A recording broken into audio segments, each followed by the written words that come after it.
Zero to God level अर्थात martial God space अर्थात शून्य से ईश्वर स्तर तक। अध्याय 3421। यह अध्याय मैं फिर से डाल रहा हूं क्योंकि टेक्निकल इश्यू की वजह से लास्ट वीडियो में इसका ऑडियो प्ले नहीं हो पाया।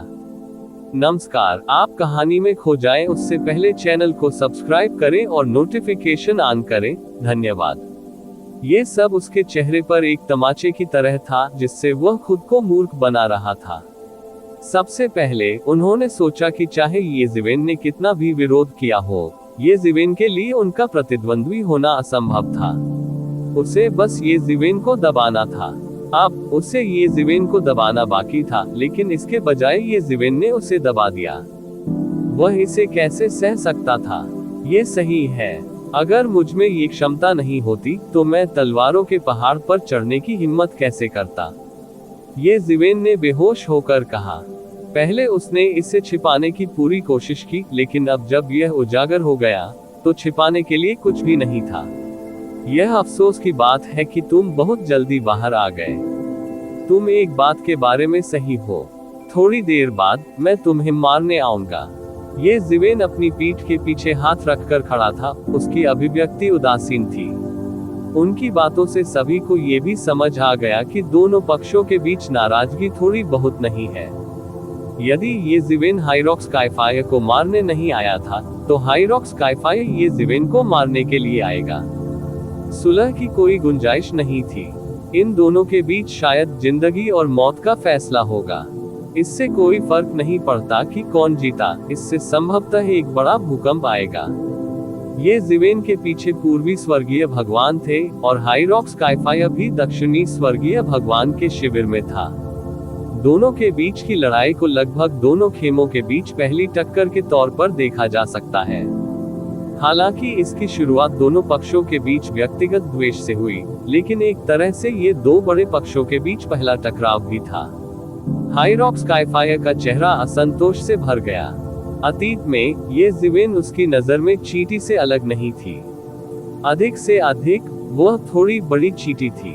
भले ही ये ज़िवेन ने स्काई डिवोरिंग दानव राजा जैसे एक नए स्वर्गीय भगवान को मार डाला था, वह उसका प्रतिद्वंद्वी बनने के योग्य नहीं था। उस समय वह वास्तव में ये ज़िवेन को एक उंगली से कुचल सकता था, लेकिन अब ये केवल 10,000 वर्षों से अधिक रह गया था। ये ज़िवेन ने वास्तव में उसे इतने दबंग तरीके से पीटा जिससे उसे सबके सामने हार का सामना करना पड़ा। दुर्भाग्य से आपकी वर्तमान ताकत अपने चरम पर नहीं पहुंची है और यह आपकी सबसे बड़ी कमजोरी है। हाइरॉक्स काइफायर ने तुरंत अपने दिल में क्रोध को दबा दिया। एक साधारण तीसरा क्षेत्र बिल्कुल भी मेरा प्रतिद्वंद्वी नहीं है। यह उसके हृदय का सबसे बड़ा दम्भ था। वह सम्राट प्रिमोर्डियल कैस नहीं था, इसलिए अपर्याप्त क्यूई और रक्त की समस्या उसके लिए कुछ भी नहीं थी। इससे उसे फंसाया नहीं जा सका। उसने अभी अपनी पूरी ताकत का उपयोग नहीं किया था और वह अभी भी ये ज़िवेन को एक साधारण स्वर्गीय गुरु के रूप में माप रहा था जिसने अभी अभी पहले क्षेत्र में प्रवेश किया था। लेकिन अब वह स्वाभाविक रूप से ऐसा बिल्कुल नहीं करेगा। हाइरॉक्स काइफायर ने धीमी आवाज में प्राचीन ग्रंथों की एक श्रृंखला का पाठ किया। एक क्षण में एक भनभनाहट की ध्वनि हुई और संपूर्ण ब्रह्मांड प्रज्वलित हो गया। समय, स्थान, सब कुछ आग की लपटों से जलकर ठोस क्रिस्टल में बदल गया जो भौतिक हो गया। 9 स्वर्गों से आकाशगंगा की तरह अंतहीन लपटें नीचे गिर रही थीं, जिससे एक झरना बन गया। हाइरॉक्स काइफायर भीतर खड़ा था, अंतहीन लपटों से घिरा हुआ।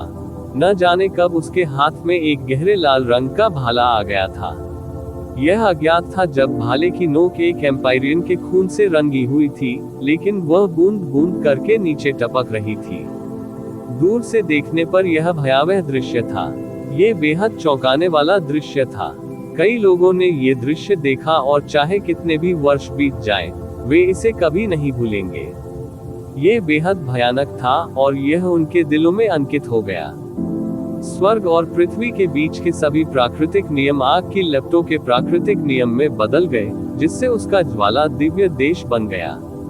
कितना भयानक! हाइरॉक्स काइफायर वास्तव में हमला करने जा रहा है। वह पहले जैसा नहीं है जहां उसने स्पष्ट रूप से एक एम्पायरियन को कम आंका था। दो महान साम्राज्य हजारों वर्षों से अलग हैं, लेकिन अब यहाँ एक महान युद्ध छिड़ने वाला है। इस जीवन काल में ऐसा युद्ध दुर्लभ है। कई लोगों ने हाइरॉक्स स्काईफायर की ताकत और आतंक पर आह भरते हुए कहा। दोनों पक्ष अविश्वसनीय रूप से मजबूत थे, विशेषकर ये ज़िवेन। भले ही उसने अभी तीसरे क्षेत्र में प्रवेश किया था, फॉर्चून क्षेत्र में, जिसने स्वर्गीय गेट क्लेश का अनुभव किया था, फिर भी उसे एक शीर्ष साम्राज्यवादी माना जाता था। इस स्तर की लड़ाई वास्तव में देखना दुर्लभ था। हुश! अचानक दिव्यता तियानहु ने अपना मुंह खोला और अथाह मात्रा में सुनहरी रोशनी उगल दी। यह एक तेज और भयंकर हमले में बदल गया और सभी दिशाओं में फैल गया। वह बिजली की तरह चमकीला था। ये पार हो गया आकाश और एक पल में ये ज़िवेन के सामने आ गया। पल भर में ये भयानक हमला ये ज़िवेन के सामने आ गया। सभी ने अपनी सांसें रोक ली, जोर से सांस लेने की हिम्मत नहीं हुई। उन्होंने घबराहट से ये ज़िवेन की ओर देखा। इस समय ये ज़िवेन ने अंततः अपनी चाल चली।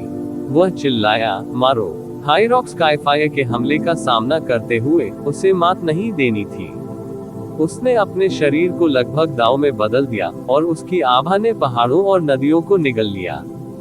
उसके काले बाल आसमान में नाच रहे थे और उसके हर बाल पर सीधे महान दांव के निशान बने हुए थे।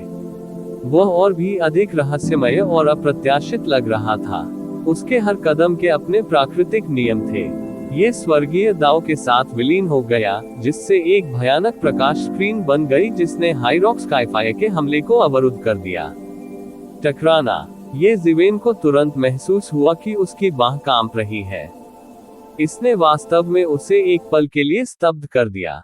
ऐसा इसलिए नहीं था क्योंकि ये ज़िवेन का भौतिक शरीर कमजोर था, बल्कि इसलिए था क्योंकि हाइरॉक्स स्काईफायर की साधना बहुत गहरी थी। यह इतना गहरा था कि यह उसके सभी फायदों को कुचल सकता था। आपका कौशल वास्तव में इतने गहरे स्तर तक पहुंच गया है। हाइरॉक्स स्काईफायर की आंखें चौड़ी हो गईं। वह ये भी महसूस कर सकता था कि ये ज़िवेन ने जो शक्ति प्रतिबिंबित की थी वह बहुत गहरी थी। मुझे डर है कि तीसरे क्षेत्र का एक साधारण शिखर भी केवल इतना ही कर सकता है। ये ज़िवेन की अद्भुत ताकत ने हाइरॉक्स स्काईफायर को चौंका दिया। ऐसा इसलिए था क्योंकि ये ज़िवेन ने स्पष्ट रूप से तीसरे क्षेत्र के शिखर में प्रवेश नहीं किया था, और वह उस सहज और निर्बाध आभा को महसूस नहीं कर सका। हालांकि ये ज़िवेन, जिसने तीसरे क्षेत्र के शिखर में प्रवेश नहीं किया था, वास्तव में युद्ध शक्ति के साथ विस्फोट करने में सक्षम था जो तीसरे क्षेत्र के शिखर से कम नहीं था। इसी बात का उसे सबसे ज्यादा डर था। आदान प्रदान की इस श्रृंखला ने उसे वास्तव में उस खतरे का एहसास कराया जो ये ज़िवेन ने उत्पन्न किया था। यह उस तरह का अस्पष्ट खतरा नहीं था जैसा उसने मूल रूप से महसूस किया था, बल्कि एक वास्तविक खतरा था। अब ये ज़िवेन वास्तव में तीसरे क्षेत्र में प्रवेश कर चुका था। यदि यह जारी रहा, तो जब ये ज़िवेन ने तीसरे क्षेत्र के शिखर में प्रवेश किया, तो यह भयानक होगा।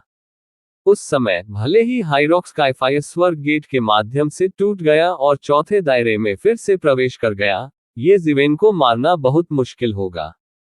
यह अफसोस की बात है कि आपको तीसरे क्षेत्र के शिखर में प्रवेश करने का मौका नहीं मिला। आज आपको यहीं मरना होगा। जैसे ही उसने अपना हाथ उठाया, हाइरॉक्स स्काईफायर दहाड़ने लगा। उसके हाथ में गहरा लाल लंबा भाला चुभ गया। लगभग तुरंत ही इसने हर चीज को भेद दिया। उसी क्षण आकाशगंगा ध्वस्त हो गई और समय पीछे की ओर बहने लगा। जहां भी भाले की रोशनी गुजरी, स्वर्ग और पृथ्वी कांप उठे और सूर्य और चंद्रमा ने अपनी रोशनी खो दी। जब वह शक्तिशाली हो गया, तो वह अतुलनीय रूप से भयानक था। एक अनुभवी एम्पायरियन की शक्ति पूरी तरह से प्रदर्शित की गई थी। यहां तक कि उसके हाथ का एक साधारण झटका भी किसी ग्रह को नष्ट कर सकता है। यदि वह गुड फॉर्चून क्षेत्र में हमला करता, तो परिणाम अकल्पनीय होते। यहां तक कि स्वर्ग और पृथ्वी भी नष्ट हो जाएंगे। हालांकि ये ज़िवेन ने इस भाले के सामने कमजोरी का जरा भी संकेत नहीं दिखाया। असंख्य घोषणा पत्र दस्ताने पहले से ही उसके हाथों पर दिखाई दे चुके थे, और उसने अपनी हथेली से थपथपाया। Fortune universe palm. ये ज़िवेन की हथेली नीचे गिर गई। स्वर्ग और पृथ्वी की लगभग सारी शक्ति उसकी हथेली में सिमट गई। जब उसने जोरदार प्रहार किया तो उसमें अप्रत्याशित शक्ति थी। Ping ping ping. सभी ने पाया कि डिवाइन वेनेरेबल स्काई फायर का प्रदर्शन बेहद शक्तिशाली था। उसका लंबा भाला बहकर सब कुछ नष्ट कर चुका था। हालांकि ये ज़िवेन असंख्य हाथियों के हाथ और फॉर्चून यूनिवर्स पाम के रहस्यों के संयोजन में केवल अपनी हथेलियों का उपयोग करके दिव्य आदरणीय स्काईफायर के साथ समान रूप से लड़ने में सक्षम था। वह किसी नुकसान में नहीं था। यदि हाइरॉक स्काईफायर अपने अतुलनीय शक्तिशाली कौशल का उपयोग स्वीप करने के लिए कर रहा था, तो ये ज़िवेन फॉर्चून यूनिवर्स पाम का उपयोग करते समय उसके लिए लड़ने के लिए स्वर्ग और पृथ्वी की शक्ति का उपयोग कर रहा था।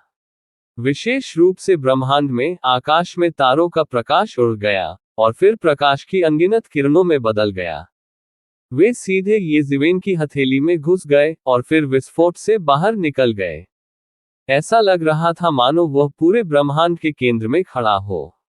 आकाश में तारों का प्रकाश उसके नियंत्रण में था और यह अंतहीन तरंगों में संघनित हो गया और पूरी तरह से हाइरॉक स्काईफायर के हमले का विरोध किया। हाइरॉक स्काईफायर के सभी हमलों को शुद्ध बताया जा सकता है। अग्नि के नियम को आधार बनाकर उसे अजेय होना चाहिए और कोई भी उसका विरोध करने में सक्षम नहीं होना चाहिए। हालांकि ये ज़िवेन था एक अपवाद। वह एक विषम व्यक्ति थे। सारा दाव और स्वर्ग तथा पृथ्वी की सारी शक्ति उसके नियंत्रण में लग रही थी। ऐसा इसलिए था क्योंकि जिस दाव की उन्होंने खेती की थी वह बहुत ही विषम था। इस वजह से किसी भी जगह को उनका घरेलू मैदान माना जा सकता है। उसे किसी भी स्थान पर पुनर्तः लाभकारी स्थिति में होने की चिंता नहीं करनी पड़ती थी। यहां तक कि ये ज़िवेन को भी आग के नियम की बहुत गहरी समझ थी। ये बेहद प्रभावशाली था। दोनों पक्षों के बीच लड़ाई बेहद गर्म स्थिति में पहुंच गई थी। ये ज़िवेन ने स्वीप करने के लिए फॉर्चून यूनिवर्स पाम के साथ मिलकर सभी दाव का उपयोग किया, जबकि हाइरॉक स्काईफायर ने धीरे धीरे बढ़त हासिल करने के लिए अपने गहन कौशल पर भरोसा किया। इस समय दोनों पक्षों की खेती के वर्षों के बीच का अंतर अंततः पूरी तरह से प्रतिबिंबित हो गया था। डांग डांग डांग। दोनों पक्षों के बीच टकराव से चिंगारी भड़क उठी और आग के सागर में बदल गई। दोनों पक्षों ने अपना सर्वश्रेष्ठ प्रयास किया। यूनिवर्स क्रिएशन पाम वास्तव में प्रभावशाली है। हालांकि मैं देखना चाहता हूं कि आप इसे कितनी बार उपयोग कर सकते हैं। हाइरॉक स्काईफायर ने अपनी पूरी ताकत से हमला किया। उसने अपने शरीर की सारी शक्ति लगा दी और धीरे धीरे बढ़त हासिल कर ली। वह ये कैसे नहीं देख सका कि ये ज़िवेन की मार्शल शक्ति उसकी अपनी मार्शल शक्ति से कहीं कम थी। ये ज़िवेन तीसरे क्षेत्र के शिखर पर किसी सामान्य विशेषज्ञ से कमतर नहीं थे। हालांकि तीसरे क्षेत्र के शिखर पर एक साधारण विशेषज्ञ उसके हाथों से बच नहीं पाया होगा। उनका साधना स्तर गिर गया था, लेकिन क्षेत्र के प्रति उनकी धारणा अभी भी बनी हुई थी। उसकी संचित मार्शल शक्ति के लाभ का उल्लेख नहीं किया गया है। उसे ये ज़िवेन जैसे जूनियर को आसानी से कुचलने में सक्षम होना चाहिए था। हालांकि ये ज़िवेन के फॉर्चून यूनिवर्स पाम द्वारा इसका समाधान किया गया और इसका विरोध किया गया। इससे कौशल में उसका लाभ जारी नहीं हो सका। हालांकि फॉर्चून यूनिवर्स पाम की प्रसिद्धि के कारण वह कुछ नहीं कर सका। वह उस मार्शल आर्ट को कैसे नहीं जान सकता था जिसने अतीत में लॉर्ड ऑफ फॉर्चून को प्रसिद्ध बनाया था। बाद में इसका कोई अता पता नहीं चला।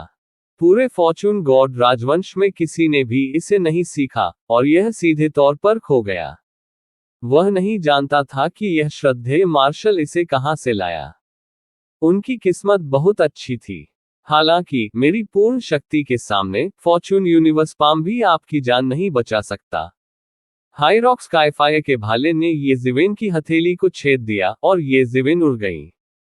प्रतिवेदन किसी भी खराब अनुवाद के बारे में हमें बताने के लिए टेक्स्ट का चयन करें और रिपोर्ट पर क्लिक करें। लेस देन पिछला सूचकांक अगला ग्रेटर देन। जो भाई बहन केवल ऑडियो सुनने के लिए छुपकर आते हैं उनसे अनुरोध है कि चैनल को सब्सक्राइब कर लें। सभी के लिए सब्सक्रिप्शन निःशुल्क है। सकारात्मक प्रतिक्रिया हमें नियमित आधार पर अच्छी सामग्री अपलोड करने के लिए प्रेरित करेगी। इसी प्रकार के अपडेट्स लेते रहने के लिए हमारे चैनल ऑडियो बुक्स 108 को सब्सक्राइब करें और नोटिफिकेशन ऑन करें। धन्यवाद।